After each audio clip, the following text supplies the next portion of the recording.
doing? How you guys doing? I knew this was a Masonic temple standing backstage just from the scrim. The mysteries of the world will be revealed to us later. So I'm honored to be here. I've been a fan of Boing Boing. It's been one of my daily stops on the web for, 10 years now. The first time I showed up in the Boing Boing feed, I couldn't believe what I was seeing. The cognitive dissonance was intense. And then I always get a little thrilled actually seeing everybody backstage, Mark, well, Corey's the only one I haven't met in meat space. I'm hoping to remedy that today. I wanted to talk a little bit about being a maker, and I'm sort of working on a new way of talking about where I've gotten to so far. So I want to start by, let's see, is this going to work? Oh, there we go. I'm a maker. I've been a maker forever. My father was a maker of things. He was a painter, a filmmaker, an animator, a director, and in his studio was always a bunch of tools and materials that I was allowed to go and utilize. And when I was I was 4 years old, so it's 1971, that's me. During nap time, or more, that's the more mischievous me. During nap time, I snuck out of my room and out to my dad's studio with my teddy bear Jingle, so called because in his left ear was a bell. This is Jingle in probably 1986 when his left eye had been burnt and small. Jingle is somewhere in one of my storage spaces. I haven't found him in about 8 years, but I know he's there. I'm a high-functioning hoarder. They're quite organized on a certain level. I snuck out to my dad's studio with Jingle because I wanted to make something. I loved this teddy bear, and I wanted to make something about how much I loved the teddy bear and actually how much I identified with it. And I was so intent on making something with Jingle, I violated the one rule by sneaking out about my dad's studio was that you're not allowed to use the single-edged razor blades.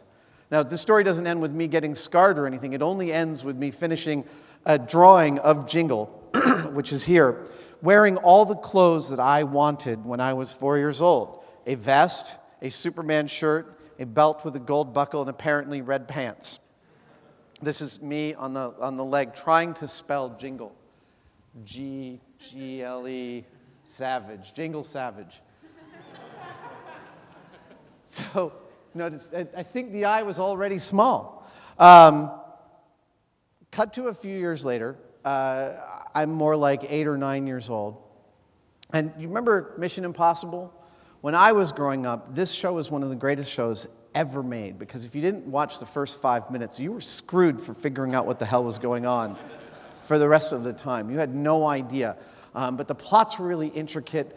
The action was really fast, and the team was always super intelligent. That was incredibly interesting to watch. I identified with each of them at different points. I loved watching the problem solving, and I especially loved that they always had stuff like this. They always had a box that would make something happen via remote control. So when I was like 8 or 9, this is the next thing I can remember having to have, really needing, was something like this. This is a Mission Impossible. It's one of their telephone briefcases. So I took one of my dad's old briefcases, and using some mat board and some acetate, which we had in the studio, I made a briefcase with a radar, which was lit from the bottom with a huge 6-volt lamp battery and a light bulb, and some switches that literally said detonate. I don't have a picture of it, but I'm calling out the fact that somewhere at 7 or 8 years old, I was making a detonation box to blow shit up.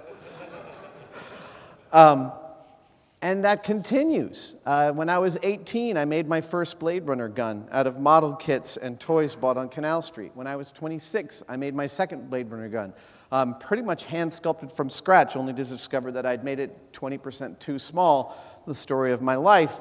And then a couple of years ago, after 5 years of gunsmithing, I finished my most accurate Blade Runner gun made from all the real gun parts.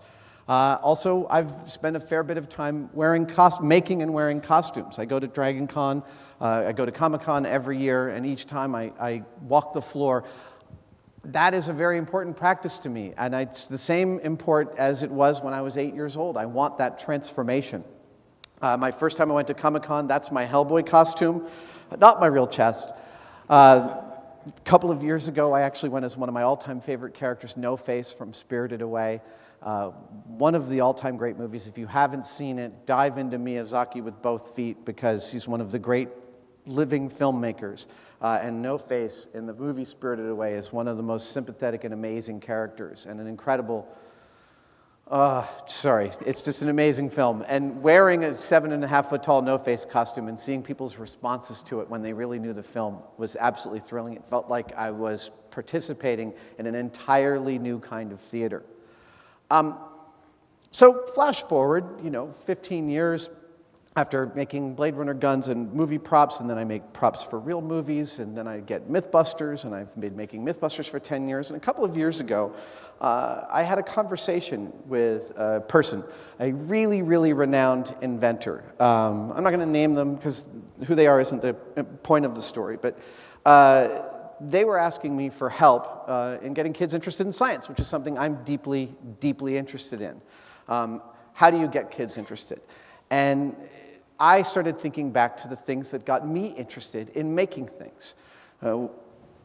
I pointed him, after discussing what I'd been seeing out on the web, I pointed him to a forum called the Replica Prop Forum. I've talked about it at length on my website and in interviews before. It is a group of about 20,000 prop collectors, prop makers, and traders. And on there, there's a program you can get now called Papakura, which will take a 3D image and actually break it down into basically 8.5 by 11 sheets of paper so you can fold it. So people who are inspired by Iron Man, I sent this to him to show him, this is something that totally thrills me about finding a level where kids could get interested. A kid likes Iron Man, he can print out all of these sheets of paper just like this, assemble an Iron Man helmet, and eventually finish it. In fact, we found kids, the Stan Winston, the school, here's a kid who made, 16-year-old kid who made an entire Iron Man costume out of paper and Bondo. That thrills me. So I sent it to this inventor, and he looked at it and he said, boy, that is a long way around. And I agree, this is the long way around. This is not the way I would build something, but it is a way for anybody to build something, and that's why it's important to me. And then the inventor said, wouldn't it be nice if they build their own thing instead of the detritus that pop culture feeds them? And yeah, oof. I felt like I'd gotten hit in the solar plexus. I can't stress how much I admire this guy. He's like a freaking invention machine, and really, really keen and deep intellect, much smarter than I am. And I didn't know how to respond to this thing, because I had to stand up for the reason that I make. That I am absolutely a conduit for my culture of the things that I make. And I started asking, like, what do I get? What do I get out of this conversation that I have? I mean, look, I'd love to be making all sorts of original stuff, and I do make plenty of original things and original items, but I also really deeply love that relationship I have with things that I see, that I want, objects that I can manifest and touch, and the way that interaction feels to me. I mean, what do I get out of replicating every little item that's in Jason Bourne's red bag from the Bourne Identity? This took 11 months of research with me and about 15 guys on the Replica Prop Forum. What do I get out of dressing up as Chewbacca occasionally? By the way, dressing up as Chewbacca is the closest anyone can get to feeling like Bono. Because people just walk up and they've never seen a Wookiee, and they hold on to you with such fierce affection that it's kind of intense. And I started really examining this relationship between what I get out of my culture and what I put into it and the reason that I make these things. And I realized that what I get out of it is literally everything. And by that I mean that desire that I had at 8 years old, at 4 years old, to make my teddy bear, the desire I had at 8 years old to make a Mission Impossible box with a button. I would carry this briefcase around, and when no one was looking, I'd open it up and I'd be like, and I'd blow it up, and I'd have this structured play. That's not very different than what I'm doing when I'm walking the floor at Comic-Con as No-Face and responding to people in character. That desire is literally the engine of everything that I have. It's the engine of everything that I've achieved in my life thus far. And I have to pay respect to that, and I have to understand, I do. I have been making things for 30 years, 25 years as a living. And it's clear that I've become inordinately successful at that. But I'm not sure what lesson is there. I've also been a storyteller the whole time. Because when you make objects, the object that you're making is also telling a story. If you're making a prop for a movie, that prop has to have a certain amount of age and weathered quality to it. That weathering is a story. When you're making a spaceship, there's not a model maker in the world when he's gluing something onto a spaceship, if they're good, that they don't know why that object is there, or they don't know. They know why it was built this way. They think of these as cooling fans, and therefore they're going to run some ducting to it. All of that is storytelling. And we are a storytelling species. We like stories. We like stories with happy endings. We like stories with a clear arc. And so a lot of times, and this has happened in the past, I stand up in front of a crowd and say, oh, so I've got this story to tell, and the story is that, I followed my dreams and I got what I wanted out of life. But I've grown to think that this is a really shitty message. And this is the second part of what I wanted to talk about, because here's my example for why this story totally doesn't quite work. Everybody here in this room has been in a relationship or is in a relationship with a person. Now, when you first meet somebody that you want to be in a relationship with, whether it's a friendship or a romantic entanglement, it doesn't matter. A new friendship is intoxicating. And you find someone that you want to spend time with, you find someone that you connect with and connect with, and this is a deeply human need to fulfill this. But let me ask you, after 5 years, do you feel like you got everything out of this relationship that you want simply because you love the person? Do you think that you get everything you want all the time simply because you love the other person? And the answer is, of course not.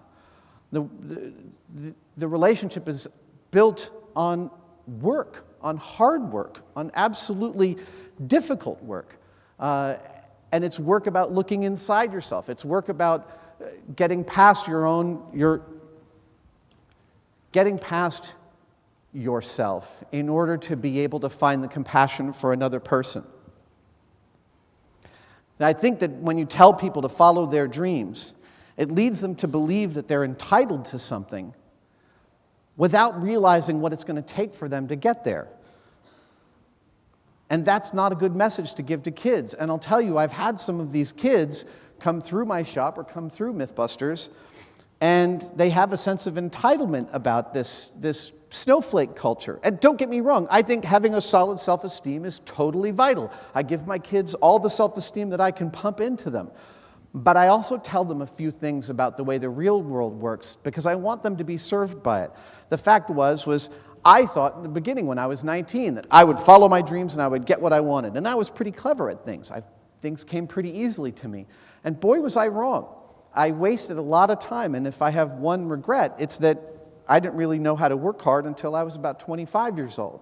So I came up with a set of 10 ground rules, and this is what I want to finish with. These are things that I actually regularly tell my kids, and things that I would say are fantastic ground rules for any young maker wanting to proceed in the world, wanting to talk to their culture through their hands, through their work, through their creativity.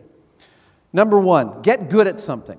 Get really good. Get good at as many things as you can. Being good at one thing makes you better at getting good at other things. It is a absolutely exponential process. 2, getting good at stuff takes practice. It takes a lot of practice. In my case, practice equals projects. I think of things that I want. I think of a skill that I want to learn. I join those two things together, and now I have a vested reason to learn that new skill. Get obsessed. Everybody at the top of their field is obsessed with what they're doing. This is something that a girlfriend told me when I was making sculpture. I was 22 years old, and I wasn't sure what I wanted to do with it, and I said, She worked in a big gallery in New York, and I said, what can you tell me about working with artists who actually make their living at art? I knew this was a vanishingly small population. And she said that every one of them is totally different, but if there's one thing that unifies all of them, it is that they are all completely obsessed with what's going on. They pay attention to whatever is going around, they know what everybody else is doing, and they really, really examine their own work with a finely critical eye. 4, doing something well and thoroughly is totally its own reward. Anybody who's ever spent time making something, even if it took 5 times as long as it should, that the finished product was glorious, it doesn't matter if anyone is standing around to see it. The reward you get from that, the reward that I get from that practice is deeply meditative. 5, show and tell. If you do something well and you're happy with it, for flying spaghetti monster's sake, tell everybody. Tell everybody. If you're at work, if you're at a job as a young maker, and you do something that you like or you're happy with, go tell somebody. I often, as an employer, as a boss, I need to know what people are doing that they're happy with. Because if I see that they're doing it well, I'm going to want them to do more of it. And as a corollary, if you want something, ask for it. If something piques your interest, tell somebody. If you want to learn something, ask somebody like your boss. As an employer, when people who work for me want to learn new things, I notice that. That's a good skill to have, and I want to keep those people employed. 7, goals. Make up goals, set goals. Regularly assess where you... Oh, look, I misspelled it. Oh, so I typed this on the plane on the way here. Assess where you are and where you want to be in terms of them. This is a kind of prayer, actually. And by prayer, I mean just a regular daily focus. Allow for the fact that things will never go how you plan, that you might end up miles from where you started, but knowing what you want and being able to know that you're comparing what you're doing to move towards it. 8, be nice to everyone. Life is way too freaking short to be an asshole. If you're an asshole, please apologize. I say this fully realizing that I have been an asshole in my life, and I try to apologize every time that it happens. 9, fail. You will fail. It is one of your jobs in life. You will keep failing, and when you fail, admit it. When you don't get cocky because you're just about to fail again. 10, work your ass off. This is the thing. This is the thing that my kids need to hear. It is more important to be a hard worker than it is to be smart. The world is full of geniuses who didn't do anything, who didn't achieve anything with their work. The world is packed with idiots who have millions of dollars in the bank because they work really hard. Work your ass off, work like your life depends on it, because it does. Thank you.